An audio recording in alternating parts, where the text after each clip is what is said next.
Assalamu alaikum wa rahmatullahi wa ta'ala barakatuh balma malion toujours a dogotier a balmake a kalimatier alchesco nga foli be malion be ala ndeme ala ansutura ambe duawu kera nga fama mun bina kelekero la ala yafuma ala be laro sumaya ala hera ji anga jamana kono ala hera ji farafina kono ala farafina dembe deme ala ji be deme ala islamiya barka kaga al mustafa kanu ko sallallahu alaihi wasallam bon malion kuma be mbolo ka faye bi oyo kuma muye akanogo o kanogo wallahi ko wuya be la sudela sino wuya te la nyina mana wallahi billahi anga ko so lambe munde kala français nanga ke semizi munamba ko mat français anga ke communiquer la télé la français anga assemblée kono kuma mana ke français anga politique française une politique étrangère ambe français de imiter la kanga ko beke notre gestion publique ambe français de degra ka beke on imite les français pour faire tout donc comme Disiga Fogo Antigou, mais ils sont les maîtres de nos politiques. Les Français sont les maîtres de la politique franco-africaine. Ok? Donc, comme les Français sont notre maître, aujourd'hui, les Français nous ont dit que, on devait Kaomara, vous êtes nos colonies. Donc, ko olu bara yesi san diɲɛ bɛ ka se yɔrɔ mun na gɛlɛya yɔrɔ mun na bi ko donc ko bɛɛ de kan k'i yɛrɛ dɛmɛ donc mun ka taga politiki ma yɔrɔ fan fɛ olu k'a ye u ka tora ye san 20 in kɔnɔ ko o tora ye ko olu ka cɛkɔrɔba terejugu ninnu n'o le o tora ye cɛkɔrɔba sɔ mun tun b'u kunna san 20 in kɔnɔ o cɛkɔrɔba terejugu ninnu k'o le tun ye olu ka tora ye ko mɔgɔ fagara olu fɛ ala n'o b'a la dɛ mais u ka cɛkɔrɔba terejugu ninnu k'olu nɔ de b'a la français ko donc k'olu ka solution mun ye bi k'olu tɛ cɛkɔrɔba ko la tuguni abada donc maintenant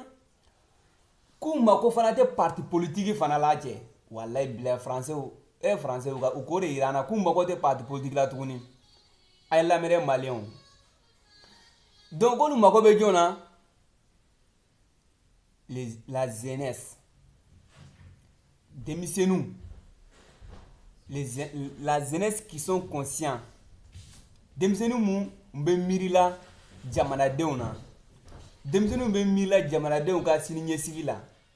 kamalenw be mirila jamanadenw ka siniɲɛsigi la kamalenw be hamina jamanadenw ka kɛnɛya ko la ko olu mako b'o kamalenw de la ko parce que olu k'a ye k'u ka sɛgɛn san mɔɛ k'u ka cɛkɔrɔba terejugu ninnu nɔ le bɛ ko donc ko cɛkɔrɔbaw ninnu tɛ solution ye tuguni donc ko diɲɛ bɛ ka se yɔrɔ min na bi ko cɛkɔrɔba tɛ solution ye jamana kɔnɔ dɛ ko cɛkɔrɔbaw ninnu tɛ solution ye ko a bɛɛ sɔn ko donc an bɛ solution mun kɛra sisan ko ka cɛkɔrɔbaw ninnu bɛɛ bɔ yen a parti politique ko ninnu cɛkɔrɔba in tɛ dɛ même u ka parti politique ninnu cɛkɔrɔba parti politique koro nous les républicains les socialistes ko ka bere boy les front national ko ka be boy donc ko ka indépendant choisi ça ko les jamana solution ko parce que ko jibe ka sero mun na giliya be kana jinya kono be de kan yi kunakara ko dise ko kunakara kataka farafina fana kunakara donc ko farafina olu dise ka loyer ko akana cɛkɔrɔbaw sigi an kunna mais olu de bɛ solution yira na fɔlɔ sani an ka bilala donc u ka président yira na sisan denmisɛnnin kɛnɛ san 30 ani san 9 ko parce que olu ka kungo ka ca dɛ n balimaw ko de bara wuli nin ye an bɛra dɔn diɲɛ kura mun na o ka gɛlɛn dɛ an bɛ dugawu kɛ ala kira kanu kosɔn sallallahu alaihi wasallam ala y'a ɲuman bɔ quoi donc 2018 bɛ ka se ko man gɛrɛ o donc maliyɛnw fana tiɲɛ ka ca mali la maliyɛnw tiɲɛ bɛ hakilima bɛ mali la walayi bila an bɛ hakilima mali la ye an bɛ ka ɲɔgɔn lo kelen hakili b'an bɛɛ la yan an bɛ kunkolo bɛ baara kɛra donc français bara mun yira an na sisan kɔni alhamdulilayi rabbil alamina ko de bara solution de bara sɔrɔ an ka ko la donc l'idée jeune malien bon tel que Moussa Mara Racine Thiam Mathiama Loye comme politique tɛ n ka diɲɛnatigɛ ka ko ye n tɛ politique fɛ mais faut ka kuma dɔɔni dɔɔni pour politique la quoi tɛ mɔgɔ caman lu la donc les jeunes leaders maliens les patriotes maliens a y'a kɛ ala kama a ka kalan mun kɛ a ye bɔ sa an bɛ voter aw ye wallahi an bɛ voter aw ye a kana a ka parti créer dɛ a ye bɔ indépendant an bɛ voter aw ye les jeunes conscients a ye bɔ mun bɛ hamiyara tora mun ban ka bi pour que o tora bɛ ban an bamusow olu tɔɔrɔ la an musow olu bara sɛgɛn an denw olu bara sɛgɛn donc a ka bɔ an ka solution sɔrɔ pour que ale cɛkɔrɔba mun bɔ an kunna u k'a kɛ ala yɛrɛ jati kama u ka taga quoi ale RPM yo ale ADEMA yo ale URD yo Parena yo Modibo Sidibe yo u k'a kɛ ala yɛrɛ kama u bɛ sali luru mun kɛra tile kɔnɔ quoi n'u b'a fɛ u ka place sɔrɔ arijana kɔnɔ quoi u k'a kɛ ala jati kama u ni cɛ u ni baraji u ka taga quoi u kan ka jamana to an bolo u k'a kɛ ala yɛrɛ kama quoi n'u bɛ jamanadenw ka hɛrɛ fɛ n ko olu ko n'a sɔrɔ olu bɛ k'u bɛ na an de dɛmɛ yo an k'u k'a kɛ ala kama nɔ vraiment baba i ni cɛ sa den facɛ ile bara sɛnɛ kɛ ka sɛnɛ kɛ o den ko ma n fa ko dabakala bila sa ne yɛrɛ bɛna sigi ka occuper n bamusow la ani dɔgɔninw la ni ko wɛrɛ tɛ baba kɔnɔ a tɛ dabakala bila wa mais ni baba k'a fɔ ko ale tɛ dabakala bila ale b'a bolo jalen to dabakala la c'est que ko wɛrɛ baba kɔnɔ mun ni dabakala tɛ kelen mun ni sɛnɛ tɛ kelen ye donc n faw n bamusow a ye sabali an mun kɔrɔla a ye politique to an bolo an ka jamana bara tɔɔrɔ ko mun b'an ka jamana kɔnɔ sisan a ka bɔ a hakili ma fɛn fɛn kɔrɔ a bara kɔrɔ ko juguya a tɛ se ka foyi ɲɛ a la tuguni mɔgɔninfin n'i kɔrɔlen i hakili fana ko a bɛ dɔgɔyara de dɔɔni a bɛ kɛ komi denmisɛnnin de donc hali bara kɔrɔ nɔ nɛni tɛ dɛ mais a bara kɔrɔ nɔ donc a ka hakili fana bon a bara sɛgɛn dɔɔni quoi hakili cerveau bara sɛgɛn quoi donc a bɛ sabari a b'a reposer quoi a ye taga sigi an n'a mamanu ka tulon kɛ an n'a mɔdenw a mamanu a bɛ tulon kɛ o ka fisa an mamanu logo b'aw la a logo b'a mamanu la mais toujours a bɛ bureau kɔnɔ a bɛ avion kama kɔnɔ an n'a mamanu de tulon kɛra jamana tɛ bɔ nɔgɔ la an mamanu tɛ se k'an ye an fana toujours an tɔɔrɔlen bɛ jamana kɔnɔ donc aw ye sabari aw y'a kɛ ala kama a ye daba d'an fana ma an fana b'an ta an bɛ foro in kɛ sa foro min bɛ an b'a kɛ a seme banna an bɛ se k'a kɛ fana donc an bɛ mun fɔra bi si vraiment les jeunesses maliens sont conscients 2018 mɔgɔ foyi man ka cɛkɔrɔba foyi ka bulletin ta k'a bila caserne kɔnɔ si vraiment vous voulez bonheur des peuples maliens le peuple malien si vraiment vous voulez le bonheur du peuple malien cɛkɔrɔba bɛna a représenter 2018 la a kana a ka bulletin ta sa a ye sabari parce que an bɛ yɔrɔ min na bi français ka sira yira an na n'a ka cɛkɔrɔba su sigi mali kunna walayi bilayi talayi n bara kali ala la masaba mun tɛ n ka kalili bɔ maliyɛnw bɛna ko y'u ɲɛna quoi mun ka jugu n'an ka sɛgɛn mun ye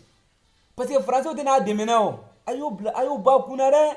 n'a ka cɛkɔrɔba sigi a kunna wa a bɛna kɛ lenburuba le cɛ français yɛrɛ bɛna fara a kan k'a kɛ lenburuba le k'a susu cɛ ka ji ban pewu parce que u bɛra fɔ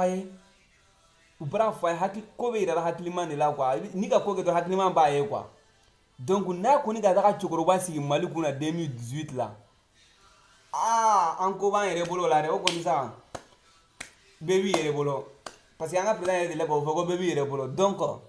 alhamdulilayi rabbil alamin français bɔra ko yira an na sisan 2018 an man ka cɛkɔrɔba sigi an kun na donc ni 2018 sera aye sabali cɛkɔrɔbaw an k'u majɛ ala kama 2018 la quoi n'u ye président élection n'u dun k'u présenter o solution bɛ yen o n'u ka wari di mɔgɔ ma k'i vote ye wari min na i t'ale wari ye jamana t'ale u ka sɔrɔ cogo min na an k'a lɔ jamanadenw t'ale n'u ka wari di ma a y'a minɛ a ye campagne k'u ye a y'u ka wari minɛ parce que u ka wari d'a ma ko a ka wari minɛ a ye wari minɛ k'a dumu piyan vote la a ye taga bureau kɔnɔ sa ile ni ala de bɛ fɛn na ye a b'i dusukun na i bɛ ka baara mun kɛ i bɛna kɛ ka jamanadenw de dɛmɛ sini cɛ i bɛna mun ka wari ta k'a dumu a ka wari tɛ i t'ale i bɛ halala de b'a dumu i ka maliyɛnw jigi ye mun ye i yɛrɛ k'a lɔn denmisɛnninw bɛ yen a bɛ se k'an dɛmɛ an ka les jeunes candidats a ye vote o ye donc a ye cɛkɔrɔba a y'u to ye mais n'a ka cɛkɔrɔba kɔni sigi a kun na 2018 la san luulu bɛna kɛ maliyɛnw bolo san 10 le san luulu a bɛna kɛ maliyɛnw bolo san 10 ye parce que tubabuw tɛna n'an dɛmɛ na an k'o bɔ an kun na sa. Emmanuel Macron a bɛna taga Mali la son premier visite la a bɛna kɛ Mali de la mais a tɛna taga dɛmɛ kama dɛ cash money son intérêt ils sont tous pareils donc il va aller voir son intérêt à renforcement de son patrie u bɛ ka mun kɛ ala k'a lɔn kɛ donc a bɛ tɔgɔ dɔrɔn de kama son intérêt personnel c'est fini donc a kana ye ko a bɛna taga fɛ ka taga ale dɛmɛ donc solution b'an bolo an ka cɛkɔrɔbaw an k'u bɔ yen u ka bɔ yen bi u ka bɔ yen sini an t'u kɔ an t'u kɔ bi an t'u kɔ sini mali tɛ mɔgɔ ta ye an bɛɛ ta le ala la u b'a sɛgɛn a sɛgɛnna a ye pouvoir bila an bara tɔgɔ dɔgɔtɔrɔso tɛ mali la ji tɛ mali la courant t'an bolo ye ji ɲɛnama t'an bolo ye dɔgɔtɔrɔso t'an bolo ye an bɛ ka tɔɔrɔ dɔrɔn san 20 ɲina san b'a fɔ salon de ka wusa donc n'o faransi kelen k'a fɔ bi o ko a maliyɛnw k'a ka solution ta ka cɛkɔrɔbaw ye sa donc a ye sabali quoi